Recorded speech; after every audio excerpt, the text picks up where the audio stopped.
हाँ जी। जय जिनेंद्र। गाइस, ये हमारी लीगल एप्टीट्यूड की 15th क्लास है और कॉन्ट्रैक्ट एक्ट की 12th क्लास है, right. And I think this is the last class of contract act. Hopefully अभी तक हम लोगों ने जो पढ़ा वो आप लोगों को समझ में आया। जो स्टूडेंट्स फर्स्ट टाइम हमारी वीडियोस देख रहे हैं उनको बता दूं कि हम लोग CS एग्जीक्यूटिव एंट्रेंस टेस्ट की सारी वीडियोस फ्री ऑफ कॉस्ट अपने यूट्यूब चैनल पर अपलोड कर रहे हैं। हमारे यूट्यूब चैनल का नाम है दीप ज्ञान क्लासेस। नोट्स के लिए आपको हमारा व्हाट्सएप ग्रुप ज्वाइन करना पड़ेगा। और देखिए, ऐसा नहीं है कि ग्रुप ज्वाइन करते ही आपको इमीडिएटली नोट्स मिल जाएंगे।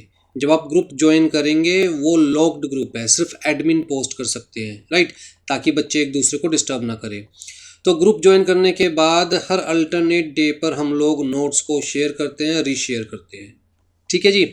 तो जी, वो व्हाट्सएप ग्रुप का लिंक आपको हर वीडियो के डिस्क्रिप्शन बॉक्स में मिलेगा और वहाँ से आप ज्वाइन कर सकते हैं लिंक से। चलिए जी, हमारा लास्ट टॉपिक रह रहा है law of agency, that is section 182 से लेकर सेक्शन 238 तक। बट एक्चुअल में जो आपका रेफरेंस मटेरियल है ICSI का, उसमें ये सारा कवर नहीं किया हुआ। तो कुछ टॉपिक्स कवर किए हुए हैं आपके स्टडी मैट के अंदर रेफरेंस मटेरियल में। पहले मैं नोट से कवर करवा देता हूँ जो मैं बताना चाहता हूँ, फिर आपकी बुक से देखेंगे जो आपकी बुक में दिया हुआ है, ठीक है। सबसे पहले समझने की कोशिश कीजिए कि लॉ ऑफ एजेंसी का मतलब क्या है। एजेंसी का मतलब एक ऐसा law which is related to agent. Agent मान के चलिए ए ने बी को अपना एजेंट अपॉइंट किया, ठीक है। यहां पर ए क्या है, कहता है जी प्रिंसिपल, और बी क्या है, कहता है जी एजेंट, ठीक। अब एजेंट का मतलब क्या हुआ, बड़े सिंपल से वर्ड्स में कहता है ए ने बी को पावर दी। आप कह सकते हो जी पावर दी, आप कह सकते हो जी अथॉरिटी दी। किस चीज की, कि बी ए के बिहाफ पर कॉन्ट्रैक्ट में एंटर कर सकता है, can enter into contract on behalf of principal, right. यहां पर प्रिंसिपल कौन है, ए। तो जी अगर ए पावर दे रहा है, अथॉरिटी दे रहा है किसे, बी को, कि आप मेरे बिहाफ पर, कहता है ये जो कॉन्ट्रैक्ट में एंटर कर सकता है, इट मे बी जनरल, जो पावर है, जो अथॉरिटी है, दैट मे बी जनरल, या फॉर अ स्पेसिफिक ट्रांजैक्शन। तो this may be general, may be specific. ये जो पावर है, अथॉरिटी है, कहता है it may be oral, it may be written. ऐसा नहीं है कि हाँ रिटर्न में ही अथॉरिटी देगा प्रिंसिपल एजेंट को तभी वो एजेंट की अथॉरिटी वैलिड मानी जाएगी, राइट। कहता है it may be oral, it may B return, it may be general, मतलब सीरीज ऑफ ट्रांजैक्शंस के लिए, या it may be specific. Specific का मतलब कहता है जी पर्टिकुलर किसी ट्रांजैक्शन के लिए। अब कायदे से देखा जाए तो अगर कोई मैनेजिंग डायरेक्टर कंपनी के बिहाफ पर कॉन्ट्रैक्ट में एंटर करता है तो वो कंपनी का क्या हुआ, एजेंट। अब जी उसको जनरल पावर दे दी गई है कि इस चीज़ के अंदर आपकी पावर है, आपके पास अथॉरिटी है, और इस ट्रांजैक्शन से रिलेटेड आप कंपनी के बिहाफ पर कॉन्ट्रैक्ट में एंटर कर सकते हो। तो दिस इज जनरल पावर। लेकिन अगर MD अपनी पावर स्पेसिफिकली CS को दे दे किसी पर्टिकुलर ट्रांजैक्शन से रिलेटेड, या किसी एम्प्लॉय को दे दे किसी पर्टिकुलर ट्रांजैक्शन से रिलेटेड, तो हम क्या बोलेंगे कि स्पेसिफिक अथॉरिटी दी गई है for a specific purpose, specific transaction. तो एजेंट बड़ा सिंपल सा वर्ड है, आई थिंक आप लोग समझते होंगे। बट टेक्निकली अगर हम देखें तो एजेंट का मतलब क्या है, कहता है a person who can enter into contract on behalf of his principal. It means he can create legal obligations on behalf of the principal, ठीक है। जैसे कि ए ने बी को कहा कि भैया मेरे 3 घर हैं, H1, H2, H3, और मैं USA में रहता हूँ। ए कहाँ रहता है, USA में। बी कहाँ पर है, इंडिया में। तो इन्हें कहा मैं तो USA में रहता हूँ, ये घर इंडिया में है, तो भैया मैं इंडिया में आकर इन घर को सेल नहीं कर पाऊँगा, मैं आपको ऑथराइज़ कर रहा हूँ। कि जो इंडिया में मेरी प्रॉपर्टीज़ हैं उनको आप मेरे बिहाफ पर सेल कर सकते हैं, जिसके लिए I will pay you 2% commission. तो इसका मतलब प्रॉपर्टी डीलर क्या हो गया, एक तरह से एजेंट। प्रॉपर्टी डीलर भी क्या होता है, एजेंट, राइट। तो जी ये जो पावर दी गई इसको मैं कहूँगा जी स्पेसिफिकली फॉर प्रॉपर्टी दी गई। और अगर प्रॉपर्टी के पॉइंट ऑफ व्यू से देखूं तो मैं कहूँगा जनरल पावर दे दी गई कि वो H1 को भी बेच सकता है, H2 को भी बेच सकता है, H3 को भी बेच सकता है। लेकिन अगर एक बी को कहता कि आप सिर्फ H1 को सेल कर सकते हो, आपके पास अथॉरिटी सिर्फ H1 को सेल करने की है, तो मैं कहूँगा जी स्पेसिफिकली फॉर H1 ए ने बी को अपॉइंट किया एज एजेंट। H2 के लिए हो सकता है सी को अपॉइंट करे, H3 के लिए हो सकता है डी को अपॉइंट करे। ठीक है जी, आ जाइए जी। तो डेफिनेशन क्या है, an agent is a person who is employed to bring his principal into contractual relations with the third parties. और लॉ ऑफ एजेंसी क्या है, कहता है जी जो प्रोविजंस कॉन्ट्रैक्ट एक्ट के सेक्शन 182 से 238 तक दिए हुए हैं वो बेसिकली ये बता रहे हैं कि एजेंसी क्या होती है, एजेंसी कैसे क्रिएट की जा सकती है, एजेंट के क्या राइट्स एंड ड्यूटीज़ है, प्रिंसिपल के क्या राइट्स एंड ड्यूटीज़ है, थर्ड पार्टी के अगेंस्ट प्रिंसिपल या एजेंट के क्या राइट्स एंड ऑब्लिगेशंस है। तो वो सारी चीज़ें यहाँ पर बताई हुई है। ठीक है, पहली चीज़ तो आप ये समझने की कोशिश कीजिए कि किसी को अपना एजेंट बनाने के लिए, अब ए ने अगर बी को अपना एजेंट अपॉइंट किया है तो कायदे से इन दोनों के बीच में भी तो कॉन्ट्रैक्ट हुआ है, जहाँ पर ए बी को क्या बना रहा है, अपना एजेंट। कहता है there may be consideration, there may not be any consideration. तो एजेंसी का कॉन्ट्रैक्ट क्रिएट करने के लिए consideration is not essential. Agency का कॉन्ट्रैक्ट क्रिएट करने के लिए कंसिडरेशन इज नॉट एसेंशियल। और जब हमने कंसिडरेशन वाला टॉपिक डिस्कस किया था तो उसके एक्सेप्शन में हमने ये पॉइंट पढ़ा था कि अगर आप किसी को अपना एजेंट बना रहे हो तो मैं बी को कह सकता हूँ कि भैया 2% आपको कमीशन मिलेगी, तो मैं कंसिडरेशन दे रहा हूँ, बदले में बी मेरा घर सेल करेगा। या मैं बी को अपना एजेंट बना सकता हूँ, मेरा भाई है, मैंने इसको अथॉरिटी दे दी है तो बी मेरा एजेंट बन गया। अब बदले में मैं इसे कोई कमीशन नहीं दे रहा, लेकिन ये मेरा घर सेल करेगा पर मैं बदले में कोई कमीशन नहीं दे रहा। कहता है even this is also valid. तो एजेंसी के केस में ज़रूरी नहीं है कि कंसिडरेशन हो सकता है एक तरफ कंसिडरेशन हो सकता है एक भी तरफ कंसिडरेशन ना हो। ठीक है, तो ये एक एक्सेप्शन है उन कॉन्ट्रैक्ट्स की, उन एग्रीमेंट्स की जहाँ पर consideration is not required. Agent is a mere connecting link between the principal and a third party, right? ए ने बी को अपना एजेंट बनाया था कि अब मेरा घर सेल कर दो, बी ने वो घर सी को सेल कर दिया, तो ए और सी के बीच में बी क्या है, connecting agent, connecting link. But during the period that agent is acting, जब तक ये बी एज एजेंट एक्ट कर रहा है for his principal, be is cloth with the capacity of his principal. तो जो स्पेसिफिक अथॉरिटी बी को दी गई है, जो जनरल अथॉरिटी बी को दी गई है, कहता है सिर्फ उसी दायरे में रहकर, उसी स्कोप में रहकर बी काम कर सकता है। उसी दायरे में, उसी स्कोप में रहकर बी ए को के ऊपर लीगल ऑब्लिगेशंस क्रिएट कर सकता है, ए से रिलेटेड कॉन्ट्रैक्चुअल रिलेशंस क्रिएट कर सकता है। आ जाओ, जब कैसे क्रिएट की जाएगी एजेंसी। कहता है जी सबसे पहली चीज़ तो एक्सप्रेस्ड एजेंसी। हमने पढ़ा हुआ है एक्सप्रेस का मतलब क्या होता है, बाय यूजिंग वर्ड्स, ओरल और रिटन। तो ए ने बी को स्पेसिफिकली मुंह से बोल दिया, फ़ोन करके कह दिया, वैलिड एजेंसी। ए ने बी को स्पेसिफिकली राइटिंग में ऑथराइज कर दिया, वैलिड एजेंसी, राइट। तो may be oral may be written, लेकिन यहाँ पर आपको ये ध्यान रखना है कि अगर हम किसी को अपना एजेंट बना रहे हैं with respect to transfer of immovable property, जैसे ए ने बी को अपना एजेंट बनाया था for selling his house, means A ने बी को एजेंट बनाया था with respect to transfer of immovable property, तो लॉ ने कहा उस केस में that agency shall be in writing, मतलब ए बी को इन राइटिंग ऑथराइज करेगा। और जो इन राइटिंग ऑथराइजेशन होती है उसे हम क्या बोलते हैं, पावर ऑफ अटॉर्नी। तो अगर ए ने बी को इन राइटिंग ऑथराइज किया है तो हम कहेंगे ए ने बी को पावर ऑफ अटॉर्नी दे दी है।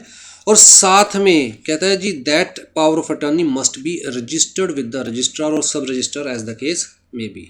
ठीक है, तो वो पावर ऑफ अटॉर्नी बाकायदा रजिस्टर्ड भी होनी चाहिए, क्योंकि देखिए इमूवेबल प्रॉपर्टी की बात कर रहे हैं हम लोग, बड़ी ट्रांजैक्शन की बात कर रहे हैं, तो मुंह जुबानी काम नहीं चलता लॉ ने कहा भैया ये तो आपको कम से कम इन रिटर्न देनी है सामने वाले को अथॉरिटी, उसे हम बोलेंगे power of attorney, and that authority that power of attorney must be registered, या हम कह सकते हैं that agency must be registered.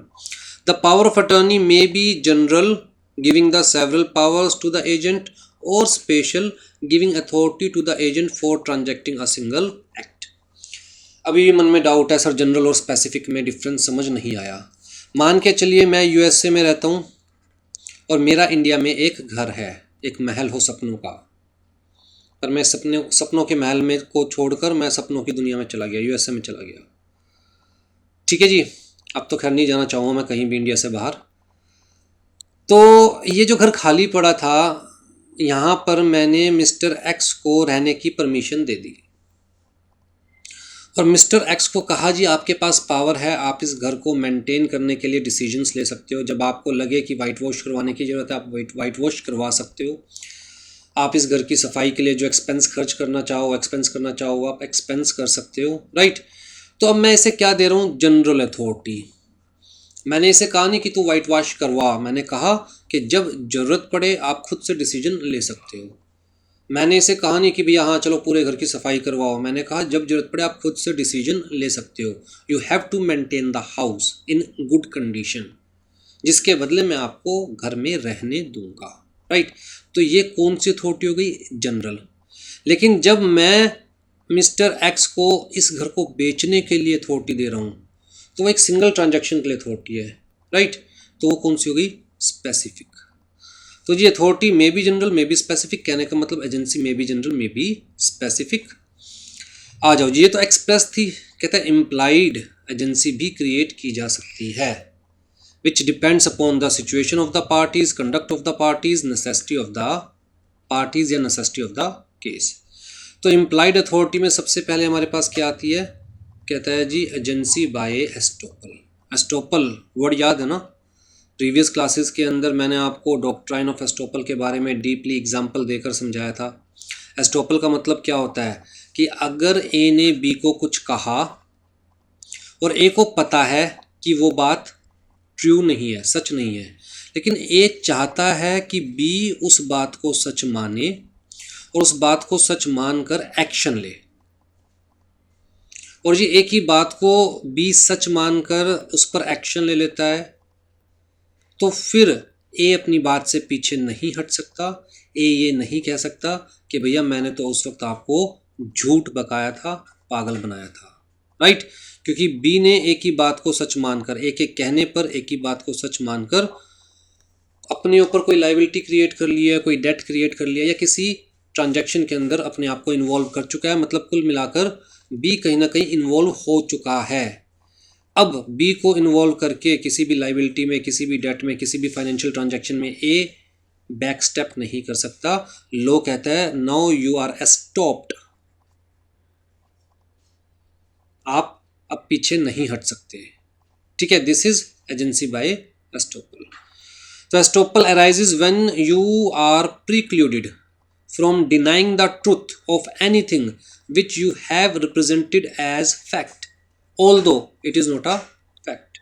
तो जहां आप सामने वाले को स्पेसिफिकली शो कर रहे हो कि यार यही सच है जबकि वो सच नहीं था, और सामने वाले ने आपकी बात में आकर आपकी बात को सच मानकर कोई ना कोई एक्शन ले लिया है, तो जी फिर आप पीछे नहीं हट सकते, ठीक है। अब जैसे कि एक सिंपल सा एग्जांपल देता हूँ। अब जी मान के चलिए आपके दोस्त की एक दुकान है,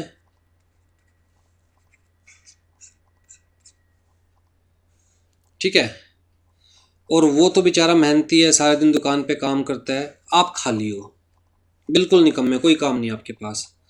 आप जी इसकी दुकान पर टाइम पास करने के लिए जाकर बैठ जाते हो हर रोज। अब जी जो गाहक आता है और जो रेगुलर आ रहा है, या जो सप्लायर है रेगुलर दुकान के ऊपर आ रहा है, कस्टमर या सप्लायर कोई भी है, वो आपको हर रोज बैठा हुआ देखता है शॉप के ऊपर। आपका दोस्त की शॉप है, आप हर रोज जाकर बैठते हो और लोग देखते हैं हर रोज आप यहाँ पर आकर बैठते हो और वहाँ बैठे रहते हो। तो आप जिस तरह कोई आया तो आपने उसे सामान पकड़ा दिया या पैसे ले लिए, दुकान पे बैठे बैठे, राइट। तो लोगों को क्या लगना शुरू हुआ कि आप भी इस दुकान पर ही काम करते हो या आपकी भी इस दुकान में पार्टनरशिप है। कुल मिला के you are also connected with the show. ठीक है जी। अब जी एक सप्लायर था, या मान के चलिए कस्टमर था, मोटा कस्टमर था, एक बारी में बहुत सारा सामान ले जाता था। ठीक। तो भैया उसने बकायदा आपके दोस्त से पूछा आपके बारे में कि भैया ये भी इसी दुकान पे बैठता है क्या, और आपके सामने पूछा। अब जी आपके दोस्त ने शर्मा शर्मी कह दिया हाँ अपना ही बंदा है, यहीं बैठता, कोई दिक्कत वाली बात नहीं है। ठीक है। अब जी वो जो कस्टमर था उसके दिमाग में क्या गया कि ठीक है दोनों एक ही है। ठीक है जी। तो एक दिन जब कस्टमर आता है, आप दुकान पर होते हो लेकिन आपका दोस्त नहीं होता किसी वजह से, आप तो हो दुकान पर, खाली हो निकम्मे हो, जाके दुकान पे बैठ जाते हो, बट आपका दोस्त दुकान पर नहीं होता। तो जी कस्टमर आपको 50,000 रुपये एडवांस दे जाता है और सामान की लिस्ट पकड़ा जाता है कि जी मुझे इसी सामान की रिक्वायरमेंट है। ठीक है। अब जी आप वो 50,000 रुपये लेकर सीधा गोवा, 50,000 रुपये लेकर सीधा गोवा मौज मारने के लिए। अब जी अगले दिन कस्टमर दोबारा आता है दुकान पर, तो आपका दोस्त वहाँ बैठा होता है। कस्टमर कहता है लाओ जी सामान। तो आपका दोस्त कहता है भैया आपने कौन सा पैसे दिए या कौन सा मुझे सामान लिखवाया। तो कस्टमर कहता है वो जो दूसरा बंदा बैठता है, मैंने उसको कल सामान की लिस्ट भी दे दी थी और पैसे भी दे दिए थे 50,000 रुपये। अब आपका दोस्त कहता है जी वो इस दुकान से कनेक्टेड नहीं है, वो कोई यहाँ पर एम्प्लॉय नहीं है या मेरा पार्टनर नहीं है। तो बात कोर्ट में जाती है। अब यह कोर्ट क्या कहेगी आपके दोस्त से कि यार जब इन्होंने पूछा कि ये बंदा कौन है, आपने क्या शो किया कि हाँ जी ये भी इसी दुकान से रिलेटेड ही है, कनेक्टेड ही है, साथ ही बैठता है, भाई है मेरा, तो आपने स्पेसिफिकली शो किया ना कि वो क्या आपका एजेंट। आपने स्पेसिफिकली शो किया ना कि वो क्या आपका एजेंट। जो बात सच मानकर, जबकि वो सच नहीं थी, लेकिन सी तो फाइनेंशियल ट्रांजैक्शन में एंगेज हो गया ना, आपकी वजह से सी ने 50,000 रुपये आपके दोस्त को दे दिए, ये सोचकर कि वो आपका एजेंट है या वो आपका पार्टनर है, वो आपके साथ बैठता है, राइट। अब आप उस बात से पीछे नहीं हट सकते, तो जो पैसे आपके मतलब आपको दिए गए, मान के चला जाएगा कि आपके दोस्त को दिए गए, और इसे ही हम बोलेंगे एजेंसी बाय एस्टोपल। मतलब आपके एक्ट ने, आपके कंडक्ट ने आपको और आपके दोस्त को क्या बना दिया, आपके और आपके दोस्त के बीच में एजेंसी का एग्रीमेंट एक तरह से शो कर दिया। तो इसी को हम क्या बोलेंगे, एजेंसी बाय एस्टोपल।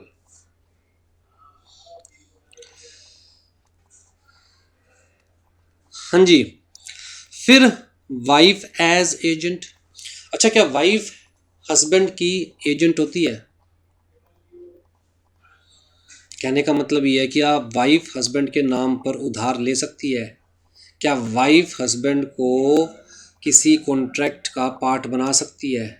क्या वाइफ हस्बैंड के नाम पर हस्बैंड से पूछे बिना किसी कॉन्ट्रैक्ट में एंटर कर सकती है? तभी मान के चला जाएगा वाइफ एजेंट है। लो कहता है यस। लो ने कहा in general the wife is considered as the agent of the husband. इसका मतलब वाइफ चाहे तो हस्बैंड के नाम पर क्रेडिट ले सकती है, और क्रेडिट भी किस चीज़ का? कहता है हर चीज़ का credit which is necessary for suitable life as per the life standard of the couple. इसका मतलब हस्बैंड की औकात के हिसाब से वाइफ चाहे तो हस्बैंड के नाम पर क्रेडिट ले सकती है, और उस चीज़ को यूज़ वाइफ करेगी, खाएगी वाइफ, लेकिन पैसे किसको पे करने पड़ेंगे? हस्बैंड को। ठीक है, क्योंकि लो मान के चल रहा है भैया ये हस्बैंड की रिस्पॉन्सिबिलिटी है कि वाइफ को वो सारी चीज़ प्रोवाइड करवाई जाए विच is necessary for their standard of living. ठीक। अब किस केस में भी ऐसा हो सकता है ना कि वाइफ इस चीज़ का मिसयूज़ कर सकती है, इस अथॉरिटी का? तो कहता है हस्बैंड अगर डिनाई करना चाहे कि जी वाइफ को मैंने ऐसी कोई अथॉरिटी नहीं दी हुई थी, और जिसने वाइफ को क्रेडिट दिया मेरे नाम पर वो जाने और वाइफ जाने, मैं नहीं देने वाला पैसे, तो कहता है जी हस्बैंड को फिर ये चीज़ शो करनी पड़ेगी। इनमें से ये फैक्टर्स हस्बैंड को शो करने पड़ेंगे। पहला फैक्टर क्या शो करना पड़ेगा कि भैया मैंने दुकानदार को पहले ही वार्न किया था, आज के बाद मेरी लुगाई को उधार में सामान देने की ज़रूरत नहीं है। अरे पहले ही 500 साड़ियाँ पड़ी है उसके पास, फिर भी हर हफ्ते दुकानदार के पास जाती है, कोई नई साड़ी उठा लाती है। इन 500 में से 450 तो आज तक उसने पहनी नहीं, रखे रखे पुरानी हो गई। और मैंने वार्न किया था मैं दुकानदार को कि भैया मेरी लुगाई को आज के बाद कोई भी साड़ी उधार में दी या कुछ भी उधार में दिया तो मैं पैसे नहीं दूंगा, फिर भी दे दिया तो मैं क्या करूँ, now I am not liable. तो हस्बैंड ये शो कर सकता है। या फिर हस्बैंड कह सकता है कि स्पेसिफिकली मैंने वाइफ को मना किया था, और देख लो 4 जनों के बीच में मना किया था, इसके घर वालों को भी बुलाया था, अपने घर वालों को भी बुलाया था, सबके सामने अपना दुखड़ा रोया था कि भैया मैं इसका खर्चा नहीं पुगा सकता, ये तो हर रोज़ कुछ भी उठा लाती है, चाहे वो ज़रूरत की हो या नहीं हो। तो मैंने क्लियर कट सबके सामने मना कर दिया था कि भैया आज के बाद अगर तू कुछ भी उधार में लेके आएगी मेरे नाम पर तो मैं उसके पैसे नहीं दूंगा। ठीक है, तो उस केस में फिर वाइफ को ही पैसे पे करने पड़ेंगे, हस्बैंड इज़ नॉट लायबल। या फिर हस्बैंड ये शो करे कि यार ऑलरेडी जो चीज़ ये उधार पे ला रही है उसको मैंने सफिशिएंटली प्रोवाइड करवा रखी है वाइफ को। जैसे हमने कहा ना कि ऑलरेडी 500 साड़ियाँ पड़ी है जिसमें से 450 तो आज तक पहनी भी नहीं, उसके बाद भी ये उधार पे लाई जाएगी तो मैं पागल थोड़ी ना हूँ, आई एम नॉट लायबल। तो फिर कोर्ट वाइफ को कहेगी भैया ये तो आपको खुद को पे करना पड़ेगा, हस्बैंड इज़ नॉट लायबल। या फिर she was supplied with a sufficient allowance, मतलब भैया मैं कुल मेरी तनख्वाह 50,000 रुपये जिसमें 10,000 रुपये महीना इसको दे रहा हूँ जेब खर्ची के नाम के, जो ये पर्सनल पर्पस के लिए यूज़ कर सकती है। इससे ज़्यादा तो नहीं दे सकता ना मैं, 50,000 रुपये मेरी तनख्वाह है, 10,000 रुपये इसको जेब खर्ची दे रहा हूँ, बाकी 40,000 में पूरा घर चला रहा हूँ, सिर्फ 10,000 रुपये पर्सनल पर्पस के लिए यूज़ कर सकती है, तो मैं इसे सफिशिएंट अलाउंस दे रहा हूँ। अब उसके बाद अगर ये कुछ और ख़रीद के लाती है तो मैं जिम्मेदार नहीं हूँ, तो उस केस में कोर्ट कहेगा ठीक है भैया वाइफ शैल बी रिस्पॉन्सिबल। ठीक है, तो ये चीज़ों इनमें से कुछ ना कुछ प्रूव करना पड़ेगा हस्बैंड को अगर वो अपने वाइफ के नाम की लाइबिलिटी नहीं लेना चाहता या अपने वाइफ के नाम का उधार नहीं पे करना चाहता। ठीक है जी। फिर तीसरा आता है एजेंसी ऑफ नेसेसिटी, ज़रूरत के टाइम पर अगर आप किसी की हेल्प करते हो। जैसे मैंने आपको एग्जांपल दिया था जब माइनर वाला केस पढ़ रहे थे कि अगर कोई माइनर है, कोई अनसाउंड माइंड का है, आप उसकी हेल्प करते हो इन केस ऑफ नेसेसिटी, आप उसकी हेल्प करते हो इन केस ऑफ नेसेसिटी, तो क्या माना जाएगा कि भैया आप उसके एजेंट हो और आप उसकी प्रॉपर्टी में से जो आपने खर्च किया वो रिकवर कर सकते हो। तो नेसेसिटी वाले बहुत सारे केसेस होते हैं। कहता है person who is handling another property may have incurred unauthorised expense to protect और प्रिजर्व इट। ये भी बड़ा सिंपल सा है। जैसे मान के चलिए कि मेरे लेट्स से फैक्ट्री के अंदर मैंने मिस्टर एक्स को जॉब दी हुई है। अब जी बाकायदा बताया हुआ है कि मिस्टर एक्स की अथॉरिटी में क्या क्या है, वो किस चीज़ से रिलेटेड डिसीजन ले सकता है। फैक्ट्री में मान के चलो आग लग गई और मिस्टर एक्स को आग बुझाने के लिए, फैक्ट्री को बचाने के लिए अपनी अथॉरिटी से बाहर जाकर खर्चा करना पड़ा, तो वो क्या हो गया, agent in case of necessity. अब भैया उस केस में लो मान के चल रहा है कि यार किया तो आपके लिए है ना, और वो भी इन केस ऑफ नेसेसिटी, तो मिस्टर एक्स की जेब से जो खर्चा हुआ मान के चला जाएगा वो खर्चा आपको करना चाहिए था और मिस्टर एक्स को पैसा रिफंड कीजिए। Right. A sent a horse by railway. अच्छा ये बड़ा सिंपल सा एग्जांपल है। मान के चलिए कि मैं दिल्ली से, आप रहते हो मुंबई, मैं दिल्ली से हॉर्स भेजता हूँ आपके लिए, आपने मुझसे हॉर्स ख़रीदा था ऑनलाइन, पैसे मेरे पास आ गए हैं, अब मैंने हॉर्स को ट्रेन में बिठाया और मुंबई रवाना कर दिया। अब जी जब मुंबई पहुँचा, रेलवे स्टेशन पर हॉर्स को उतारा गया तो आप वहाँ पर टाइम पर लेने के लिए नहीं आए। तो जी हॉर्स को सही सलामत रखने के लिए, ज़िंदा रखने के लिए, स्वस्थ रखने के लिए, हेल्दी रखने के लिए रेलवे स्टेशन की जो भी अथॉरिटी थी उनको हॉर्स के ऊपर खर्चा करना पड़ा। ठीक है, ऑल्दो आपने तो उन्हें बात नहीं बोली थी कि आप खर्चा करो, मैं देख लूँ जो भी खर्चा होगा, लेकिन कहता है उस वक्त समय की डिमांड थी कि वो लोग हॉर्स को हेल्दी रखने के लिए हॉर्स पर खर्चा करते, उसको कुछ खिलाते। तो भैया मान के चला जाएगा कि रेलवे अथॉरिटी ने आपके बिहाफ पर वो खर्चा किया है, तो रेलवे अथॉरिटी को आपका एजेंट इन नेसेसिटी कंसीडर किया जाएगा और जो भी उन्होंने खर्चा किया वो आपसे रिकवर कर सकते हैं। ठीक है जी। कहता है a wife deserted bye her husband, तो भैया हस्बैंड से अलग हो गई वाइफ, और वाइफ को अकेले रहने पर मजबूर होना पड़ा किसी भी वजह से। अब यहाँ पर तलाक नहीं हुआ है वाइफ का, हम कह रहे हैं वाइफ, लेडी नहीं वर्ड यूज़ कर रहे, तो तलाक नहीं हुआ है, शादी अभी भी बरकरार है, लेकिन फिर भी किसी वजह से वाइफ को हस्बैंड से अलग रहना पड़ा। अब उस केस के अंदर अगर वाइफ को ज़रूरत का सामान परचेज करना पड़ेगा, even against the husband wish, husband चाहे ना चाहे, लेकिन अगर वाइफ को ज़रूरत का सामान परचेज करना पड़ेगा, ज़िंदगी जीने के लिए नेसेसिटीज़ परचेज करनी पड़ेगी, और हस्बैंड के क्रेडिट पर वो परचेज कर रही है, तो husband shall be liable. Husband चाहे ना चाहे फिर भी वाइफ को हस्बैंड की एजेंट कंसीडर किया जाएगा और हस्बैंड को वो सारा पे करना पड़ेगा। ठीक है जी। आ जाइए एजेंसी बाय रेटिफिकेशन। रेटिफिकेशन का मतलब जो चीज़ पहले से नहीं थी अब हाँ भर ली है। मतलब जैसे मान के चलिए कि आपने मेरी कार बेच खाई, ठीक है, although you are not my agent, मैंने आपको अपना एजेंट बनाया ही नहीं, लेकिन फिर भी आपने मेरी कार बेच खाई। जब बाद में मुझे पता चला कि यार कार की वैल्यू तो सिर्फ 50,000 रुपये थी मार्केट वैल्यू, लेकिन आपने 60 में बेच खाई, तो मैंने कहा हाँ जी मैंने इसको अपना एजेंट कंसीडर कर लिया, लाओ 60,000 रुपये पकड़ाओ। ठीक है, तो that is agency by ratification. X post facto agency, जो एजेंसी एक्शन लेने के बाद क्रिएट हुई। जब आपने एक्शन ले लिया, मेरी कार बेच दी, उसके बाद मैंने आपको अपना एजेंट कंसीडर कर लिया, तो एक्स पोस्ट फैक्टो एजेंसी। तो where a person having no authority purports to act as agent और a duly appointed agent exceeds his authority, कि या तो आपको अथॉरिटी दे ही नहीं रखी थी मैंने अपनी कार बेचने की, या जो आपको अथॉरिटी दे रखी थी उससे बाहर जाकर आपने कोई भी काम किया, the principal is not bound by the contract. ठीक है, but principal may ratify the agent's transaction. अगर प्रिंसिपल को लग रहा है यार ये तो फायदे का सौदा हो गया, and so accept the liability. In this way agency by ratification arise. Ratification relates back to the original making of the contract so that the agency is taken to have come into existence from the moment the agent first acted.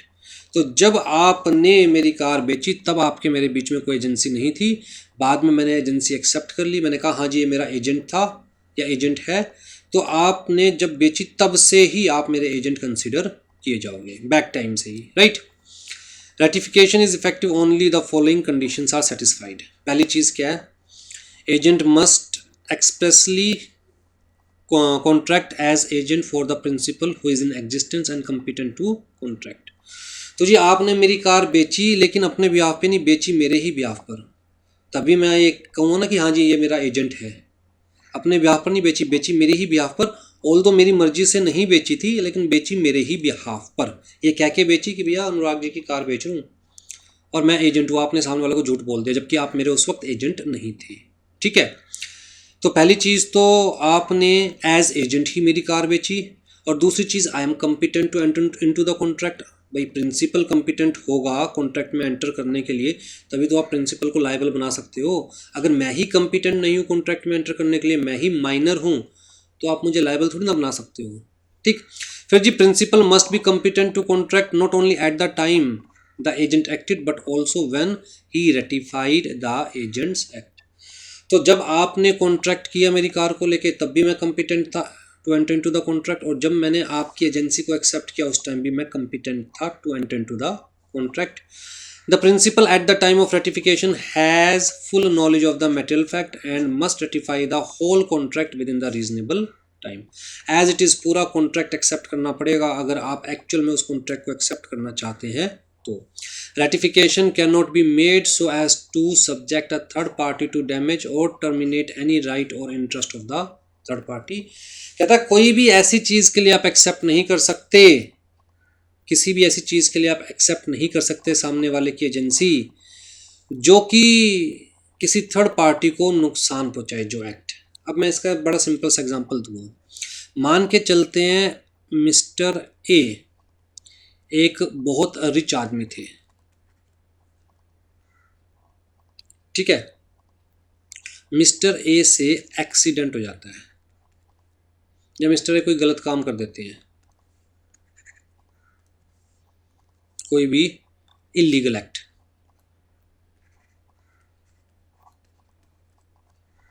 और mister A पकड़े जाते हैं, mister A पकड़े जाते हैं। अब जी mister A के पास बचने का कोई और तो रास्ता पाता नहीं, तो मिस्टर ए मिस्टर बी को कहते हैं कि यार ये जो जुल्म हुआ है ये तू अपने नाम ले ले, ये जो जुल्म हुआ है तू अपने नाम ले ले, तो मैं तेरे परिवार वालों को 50 लाख रुपए दूंगा।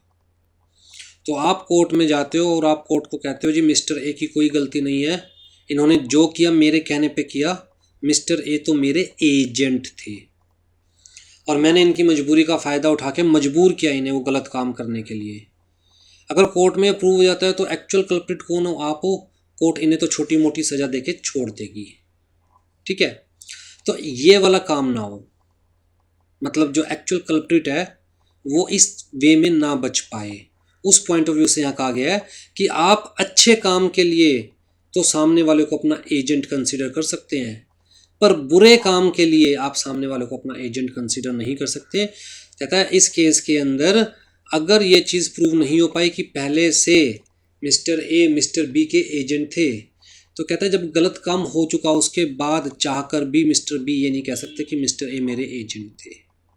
ठीक है, अच्छे काम के लिए बाद में आप एजेंसी एक्सेप्ट कर सकते हैं, लेकिन बुरे काम के लिए you can not accept the agency, specifically where there is a damage to third party, या किसी का स्पेसिफिक राइट ख़त्म हो रहा है, इंटरेस्ट ख़त्म हो रहा है, गलत काम के लिए आप एजेंसी एक्सेप्ट नहीं कर सकते बाद में। You can not ratify the agency, only lawful act can be ratified. Clear है जी? आज ये जी क्लास ऑफ एजेंट्स, कहते हैं दो तरह के एजेंट्स होते हैं, स्पेशल या जनरल, वो मैं आपको बता ही चुका हूँ, फिर भी पढ़ देता हूँ जो लिखा हुआ है। Special agent, a special agent is one who is appointed to do a specified act or to perform a specified function. Any act of agent beyond that authority will not bind the principal. General का मतलब कहता है to do anything within the authority given to him. जैसे मैंने कहा ना कि रामू काका को मैंने अपना घर संभालने के लिए रखा हुआ था for the maintenance of the house, right. तो उस केस में the third party may assume that such an agent has the power to do all that is usual for the general agent to do in the business involve. The third party is not affected by any private restrictions on the agent's authority.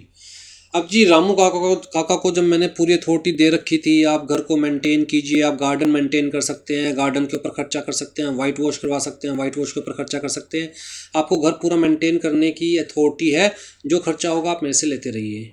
अब जी रामू काका third party को बुलाकर, मतलब mister x को बुलाकर white wash करवाते हैं और बाद में रामू काका ये कहे कि यार प्रिंसिपल देगा पैसे, थर्ड पार्टी को तो कोई मतलब थोड़ी ना उस चीज़ से, थर्ड पार्टी को तो आपसे पैसे लेने हैं, रामू काका से पैसे लेने हैं, राइट, क्योंकि उसकी नज़रों में अथॉरिटी किसके पास है, रामू काका के पास। उस घर से रिलेटेड सारे डिसीजंस कौन ले सकता है, रामू काका ले सकते हैं, राइट। तो कहता है third party is not affected by any private restriction on the agent's authority. ठीक, जैसे मैंने कहा था यार सिंपल वाइट वॉश करवाना है, आपने करवा दिया डायमंड वाला, आजकल वो आ रहा है ना बैक्टीरिया किल करने वाला वाइट वॉश, आपने वो करवा दिया। मैं कह रहा हूँ मैं इतने पैसे नहीं दूंगा, मैं उतने ही दूंगा जो सिंपल वाइट वॉश में लगते हैं, ऊपर के पैसे तुम अपनी जेब से दो। अब रामू काका थर्ड पार्टी के आगे रो रहे हैं यार मालिक नहीं दे रहा, मैं कहाँ से दूँ, थर्ड पार्टी को कोई मतलब थोड़ी ना है, थर्ड पार्टी को थोड़ी ना पता है कि आपके और रामू काका और प्रिंसिपल के बीच में क्या रिस्ट्रिक्शंस है, राइट। आ जाओ जी, सब एजेंट का मतलब क्या होता है, कहता है एजेंट का एजेंट। सब एजेंट का मतलब क्या है, एजेंट ऑफ द एजेंट। तो जी मैंने एक्स को अपना एजेंट अपॉइंट किया, एक्स ने वाई को अपना एजेंट अपॉइंट किया, तो वाई क्या हो गया, सब एजेंट।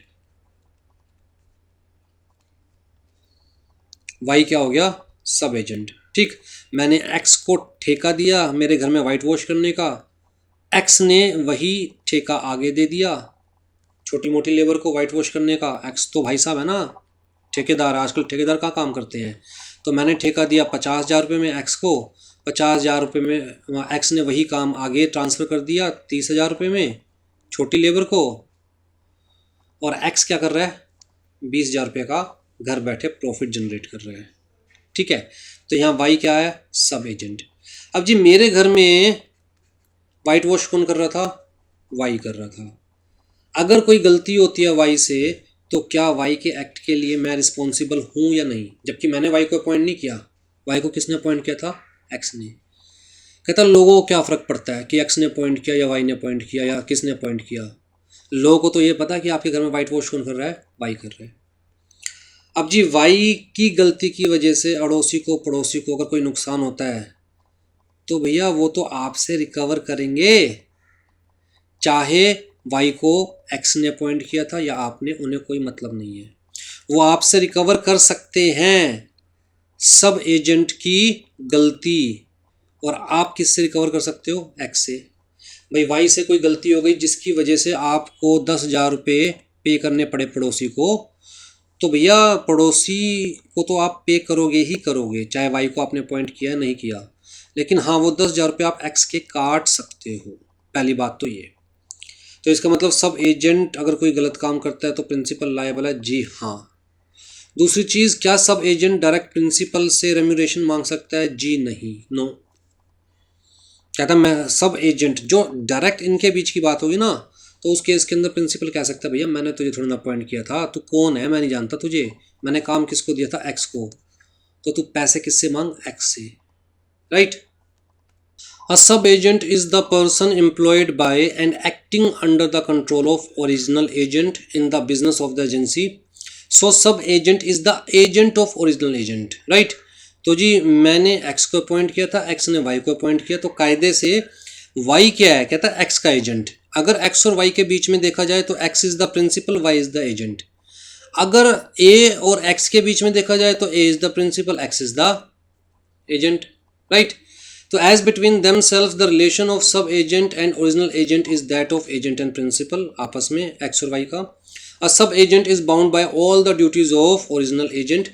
भाई जैसा मैंने x को कहा था करने के लिए y को वैसे ही करना पड़ेगा, लेकिन अगर y वैसा नहीं करता तो कहता है y is not directly responsible to the principal।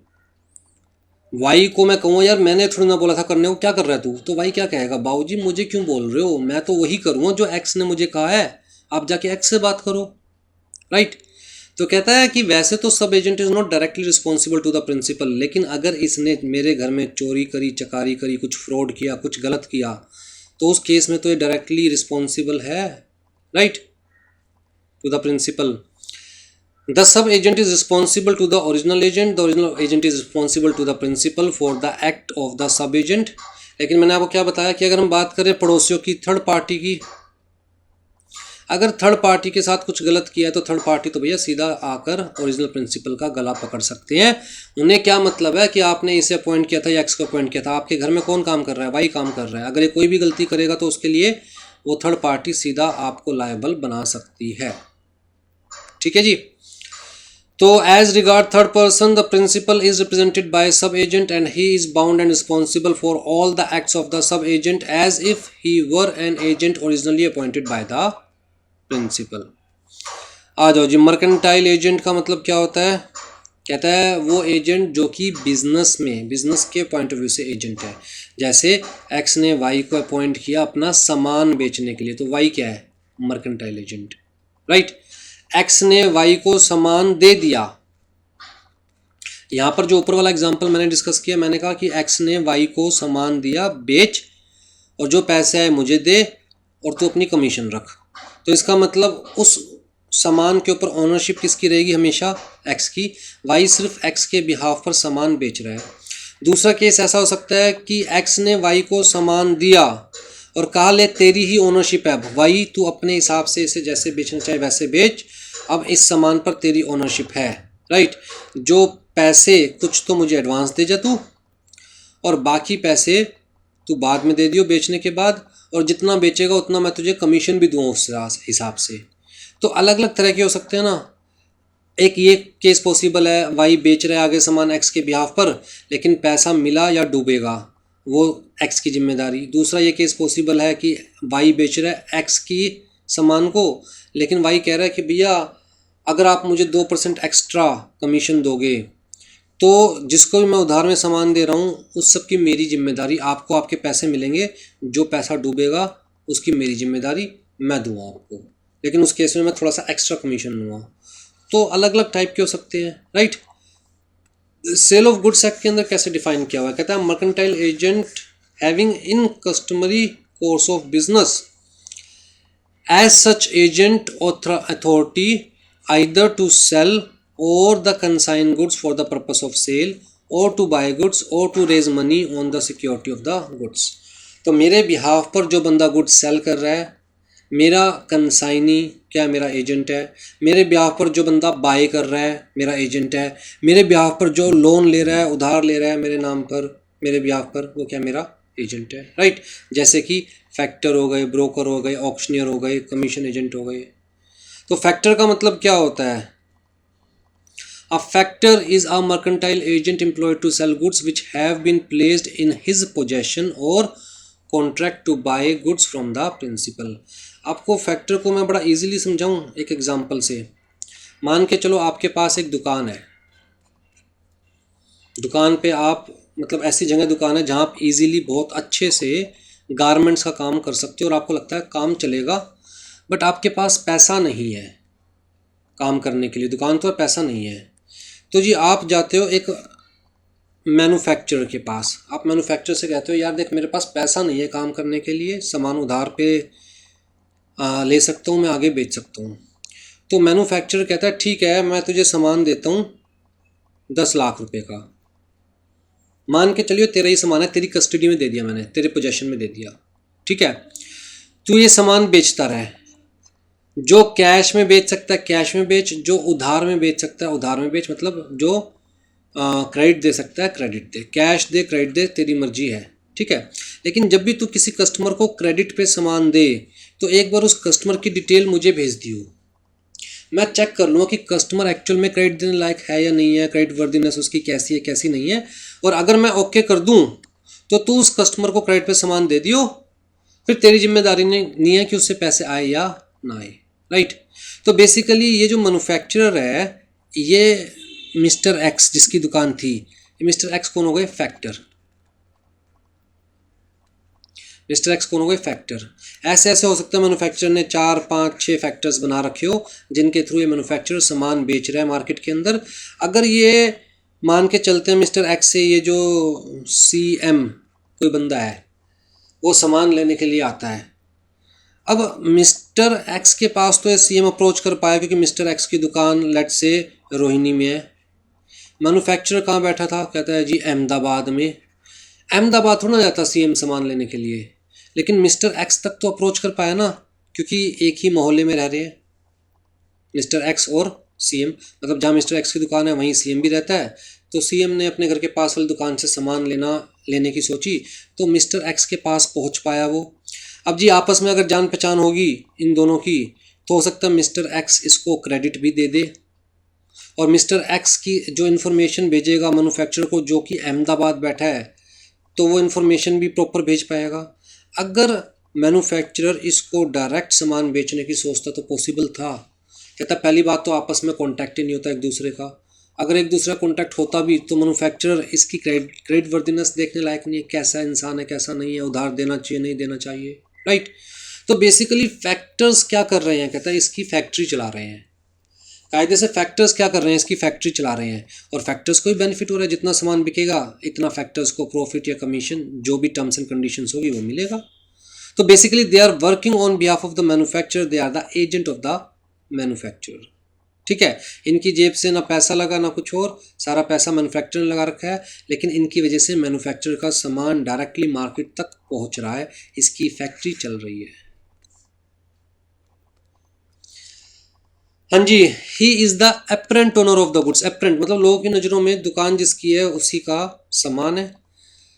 And can sell them in his own name and receive payment for goods. He has an insurable interest in the goods. Insurable कैसे? मैंने क्या बताया, ये कहेगा यार अगर तू किसी को उधार में सामान दे रहा है तो एक बार थोड़ा सा मुझे उसका हिंट दे दियो, मैं देख लूँगा उधार में सामान देने लायक है या नहीं है। अगर तुझे लगता है कि हाँ उधार में सामान देने लायक है तो भी मुझे एक बार बता दियो। अगर मुझे कंफर्म होगा कि चल ठीक है बंदा ठीक है, चाहे तेरी बात मानूँ चाहे मैं मार्केट में से इन्फॉर्मेशन फैच करूँ, अगर मुझे लगेगा बंदा ठीक है तो इसे उधार में सामान देगा और अगर सामान के पैसे नहीं भी आए तो भी तुझे टेंशन लेने की ज़रूरत नहीं है, पैसे मेरे मरेंगे, ठीक है। तो इसका क्या हो गया? Insurable interest. अगला तो सिक्योर्ड है,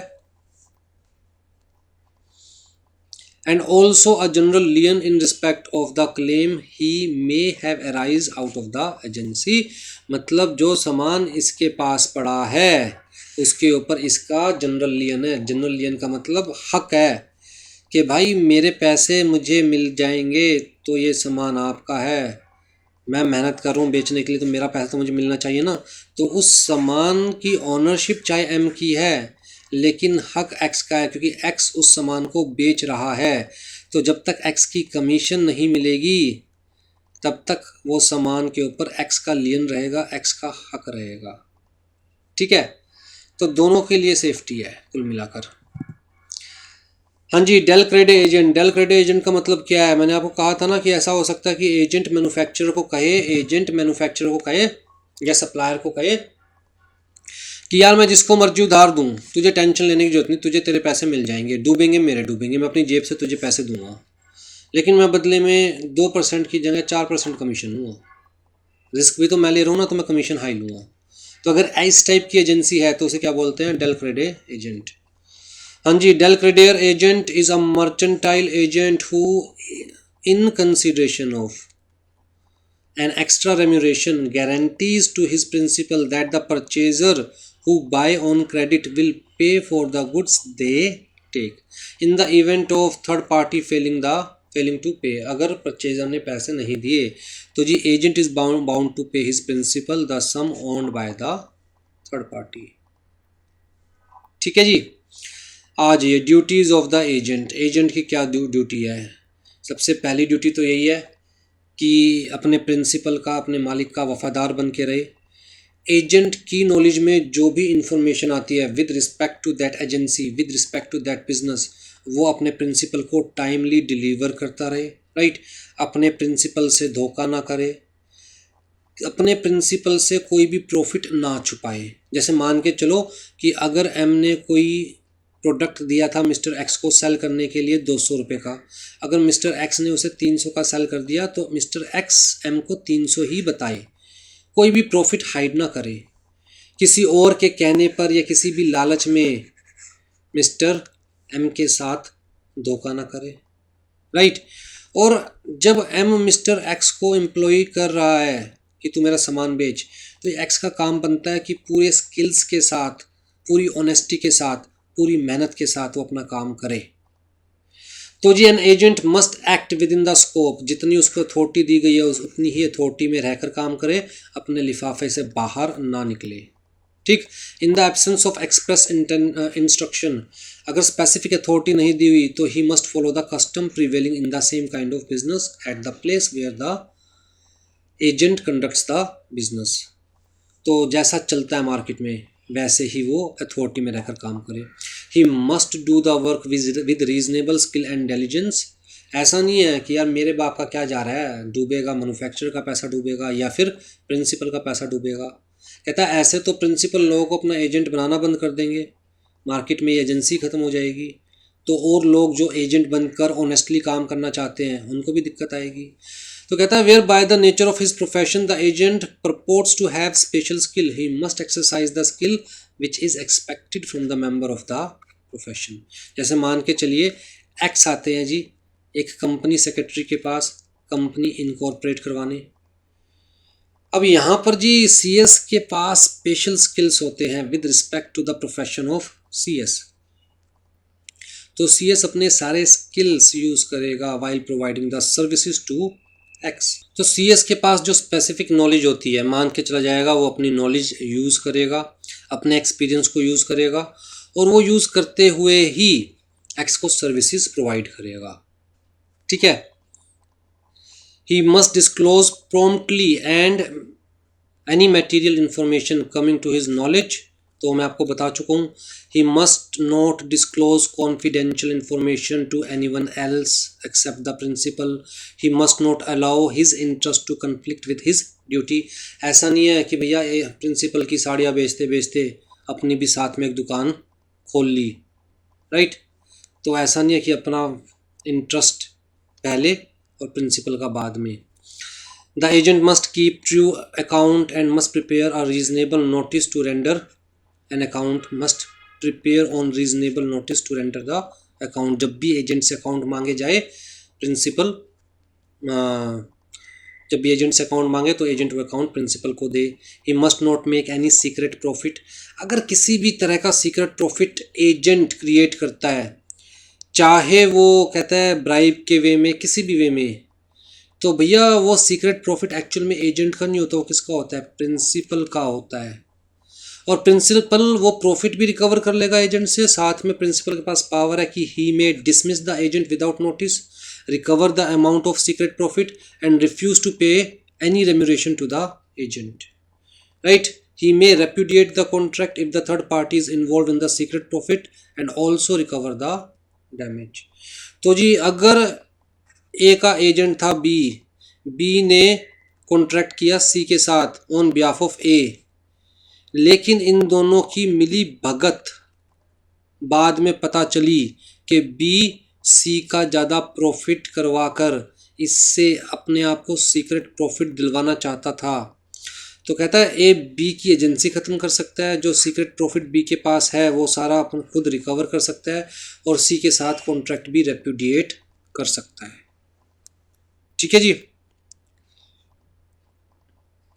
an agent must not delegate his authority to sub agent, कायदा तो यही है कि मैंने अगर आपको एजेंट बनाया तो आप अपनी रिस्पॉन्सिबिलिटी आगे डेलीगेट नहीं करेंगे, right. This is based on the principal delegatus non protest delegate, means a delegate cannot further delegate। जो खुद किसी का एजेंट है, जिसके ऊपर खुद के ऊपर रिस्पॉन्सिबिलिटी है, वो किसी और को अपनी रिस्पॉन्सिबिलिटी डेलीगेट नहीं कर सकता एक्सेप्ट इन सर्टेन केसेस। तो कौन कौन से केसेस है जहाँ पर डेलीगेट की जा सकती है responsibility, where the delegation is allowed by the principal, या वेयर द ट्रेड कस्टम और यूजेज सैंक्शंस डेलीगेशन, जैसे वाइट वॉश का एग्जाम्पल लिया था तो वहाँ एक्चुअल में ऐसा ही होता है। या कंस्ट्रक्शन ऑफ बिल्डिंग का एग्जाम्पल लेंगे तो ठेकेदार खुद तो काम करता नहीं, वो काम तो मजदूरों से ही करवाता है, डेलीगेट ही करता है आगे चीज़ों को। Where the delegation is essential for the proper performance, where an emergency renders it imperative, जहाँ एमरजेंसी के केस में जहाँ जरूरी लगता है एजेंट को कि यार किसी न किसी सब एजेंट को हायर करना जरूरी है काम को प्रॉपरली कंप्लीट करने के लिए। Where the nature of the work is purely ministerial, कहता है जहाँ सिर्फ मिनिस्ट्रियल वर्क है, जैसे कि हमारे नेता लोग सिर्फ मिनिस्ट्रियल वर्क करते हैं, तो वो अपनी अथॉरिटी आगे डेलीगेट कर सकते हैं। ठीक है, एक्चुअल में होता ही है, उनके पीए वीए सारे होते हैं तो उनको अथॉरिटी डेलीगेट की गई होती है क्योंकि सारा काम वो खुद नहीं कर सकते। Where the principal knows that agent intends to delegate, जहाँ प्रिंसिपल को पता था कि यार ये ऐसा काम है जहाँ पर एजेंट आगे डेलीगेट करेगा ही करेगा अपनी अथॉरिटी। राइट ऑफ एजेंट्स, तो जी एजेंट का क्या राइट है, पैसे, कमीशन, रेम्यूरेशन। कहता है where the services rendered by the agent are not gratuitous और वॉलंटरी, जहाँ फ्री में एजेंट ने अपनी सर्विसेज नहीं दी, the agent is entitled to receive the agreed remuneration, और अगर कुछ भी एग्रीड नहीं हुआ था तो भी reasonable remuneration। The agent becomes entitled to receive remuneration as soon as he has done what he had undertaken to do। जो उसने काम अपने हाथ में लिया था, जैसे ही वो काम पूरा हो जाएगा, he is entitled to receive the remuneration।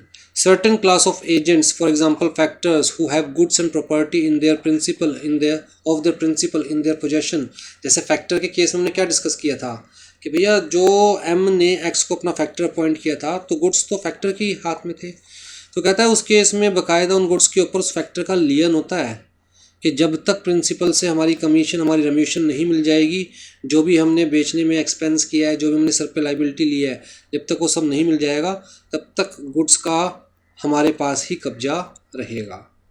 Right, तो वही सारी चीज़ें। टर्मिनेशन ऑफ एजेंसी पे आ जाइए जी।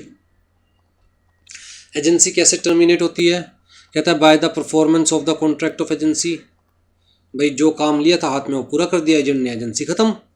Bye the agreement between the principal and agent, तो जी प्रिंसिपल और एजेंट ने मिलकर म्यूचुअली डिसाइड किया कि एजेंसी खत्म करनी है तो एजेंसी खत्म। By the expiration of fixed period, by the death of principal या एजेंट, बाय द इंसैनिटी, दोनों में से कोई पागल हो गया तो एजेंसी खत्म। बाय द इंसॉल्वेंसी, दोनों में से कोई भी इंसॉल्वेंट हो गया तो एजेंसी खत्म। वेयर द प्रिंसिपल और agent is an incorporated company by it's dissolution. Again अगर कंपनी की बात करें तो जैसे ही कंपनी डिसॉल्व होगी तो कंपनी के जितने भी एजेंट्स थे, जितने भी एम्प्लॉयज़ थे, सब खत्म। By destruction of the subject matter, जिस चीज़ के लिए एजेंट अपॉइंट किया गया था वो चीज़ ही डिस्ट्रक्ट हो गई, ख़त्म हो गई, तो एजेंसी भी ख़त्म हो गई, right. By the renunciation of his authority by agent, agent ने अपनी अथॉरिटी किसी और को रिनाउंस कर दी without the permission of the principal, किसी और को दे दी अपनी अथॉरिटी। कुल मिला के एजेंट ने सब एजेंट अपॉइंट कर लिया without the permission of the principal, तो कहता है फिर एजेंट की अथॉरिटी भी खत्म। By the revocation of authority by the principal, principal ही अगर वापस ले लिया अपनी अथॉरिटी तो एजेंट की अथॉरिटी खत्म।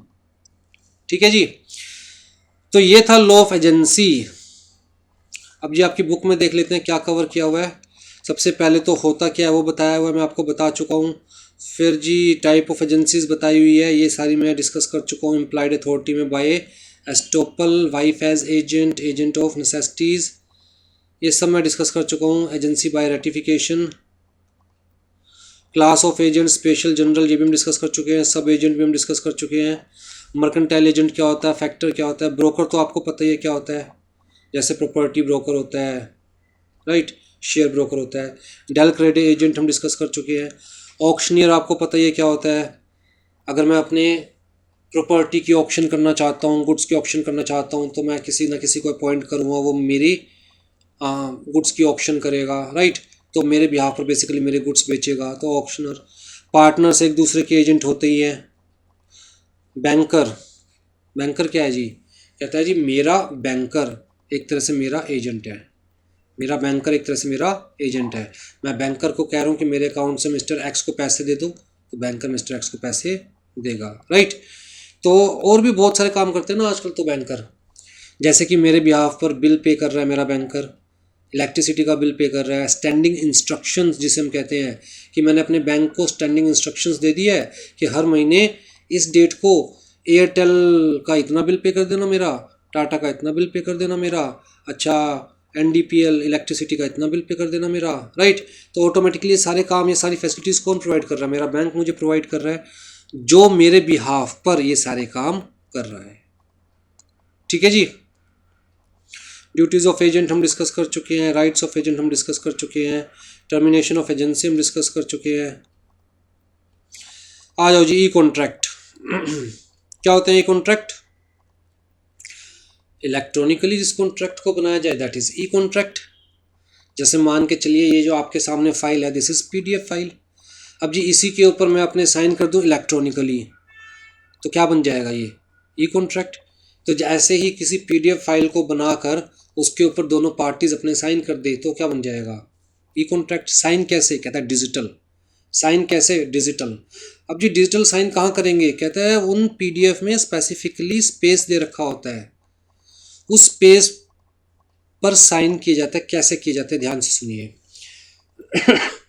जो हमारे पास डिजिटल सिग्नेचर है उसको इशू करने वाली अथॉरिटीज़ होती है, जो आप एग्जीक्यूटिव लेवल पर पढ़ेंगे। तो मैं अपनी सारी डिटेल्स, पर्सनल डिटेल्स, अपनी फ़ोटो, अपना पूरा बायोडाटा, जन्म कुंडली, सब मैं बेसिकली उस इशूइंग अथॉरिटी को दूंगा। इशूइंग अथॉरिटी एक सॉफ्टवेयर में मेरी सारी डिटेल डाल देगी और फिर मुझे पेन ड्राइव के अंदर एक सॉफ्टवेयर दे देगी।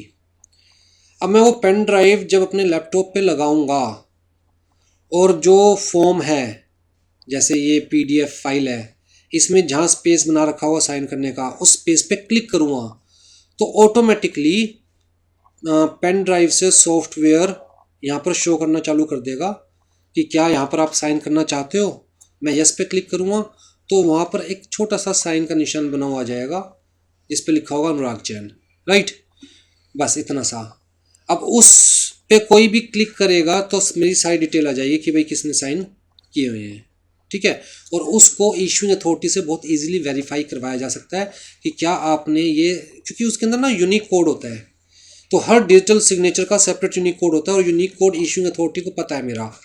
तो जब उस सिग्नेचर को वेरीफाई करने के लिए इशूइंग अथॉरिटी के पास जाया जाएगा तो वो उस सॉफ्टवेयर का यूनिक कोड देखेगा और फिर वो अपने रिकॉर्ड्स में चेक करेगा जी ये किसको असाइन किया था, वो कहेगा जी अनुराग जैन को, तो यस ये अनुराग जैन के ओरिजिनल साइन है, राइट। तो ऐसा नहीं है कि मैं ऐसे करके साइन मारूंगा, मैं ऐसे करके साइन नहीं मारने वाला, वो डिजिटल सिग्नेचर नहीं होते। डिजिटल सिग्नेचर का मतलब signature which are given by the issuing authority under IT act, information technology act, right. तो इशूइंग अथॉरिटी मुझे सिग्नेचर इशू करेगी डिजिटल फॉर्म में, पेन ड्राइव में बाकायदा सॉफ्टवेयर होता है, और जब मैं उस सॉफ्टवेयर को इम्पोज करूँगा, मतलब उस कोड को किसी डॉक्यूमेंट पे इम्पोज करूँगा, तब मान के चला जाएगा कि मैंने वो डॉक्यूमेंट साइन कर दिया, क्योंकि जैसे ही उस डॉक्यूमेंट के अंदर हल्की सी भी अल्ट्रेशन होगी वैसे ही वो सिग्नेचर ऑटोमेटिकली रिमूव हो जाएंगे। तो इसका मतलब जब मैं किसी इलेक्ट्रॉनिक डॉक्यूमेंट पे वो कोड को लगाऊंगा तो उसके बाद उस डॉक्यूमेंट में कोई चेंजेस नहीं किए जा सकते, ठीक। तो लोग की नज़रों में क्लियर है कि उस डॉक्यूमेंट पे जो भी लिखा हुआ है वो पढ़कर ही मैंने वो कोड इम्पोज किया होगा, ठीक है जी। तो वही चीज़ें यहाँ पर बताई हुई है। नेसेसिटी इंटीग्रेंट्स ऑफ इलेक्ट्रॉनिक कॉन्ट्रैक्ट कहता है एन ऑफर, वही सारी चीज़ें हैं जो हम अभी तक पढ़ते आ रहे हैं। लो जी आपका इंडियन कॉन्ट्रैक्ट एक्ट ख़त्म। बुक के पीछे जो आपको क्वेश्चंस दे रखे हैं उन्हें देख लीजिएगा, क्योंकि आंसर्स भी साथ साथ ही दे रखे हैं। और जो भी आपके डाउट्स है डाउट सेशंस में क्लियर करवा लीजिएगा, हम डाउट सेशन यूट्यूब पर लाइव लेंगे ही, राइट। तो डाउट सेशंस के जितने भी लिंक्स हैं वो आपके जो हमारे व्हाट्सएप ग्रुप है वहाँ पर हम शेयर करते रहेंगे, टाइमिंग और लिंक्स, तो उस हिसाब से आप लोग डाउट सेशन ज़रूर अटेंड कीजिएगा। चलिए जी, टेक केयर।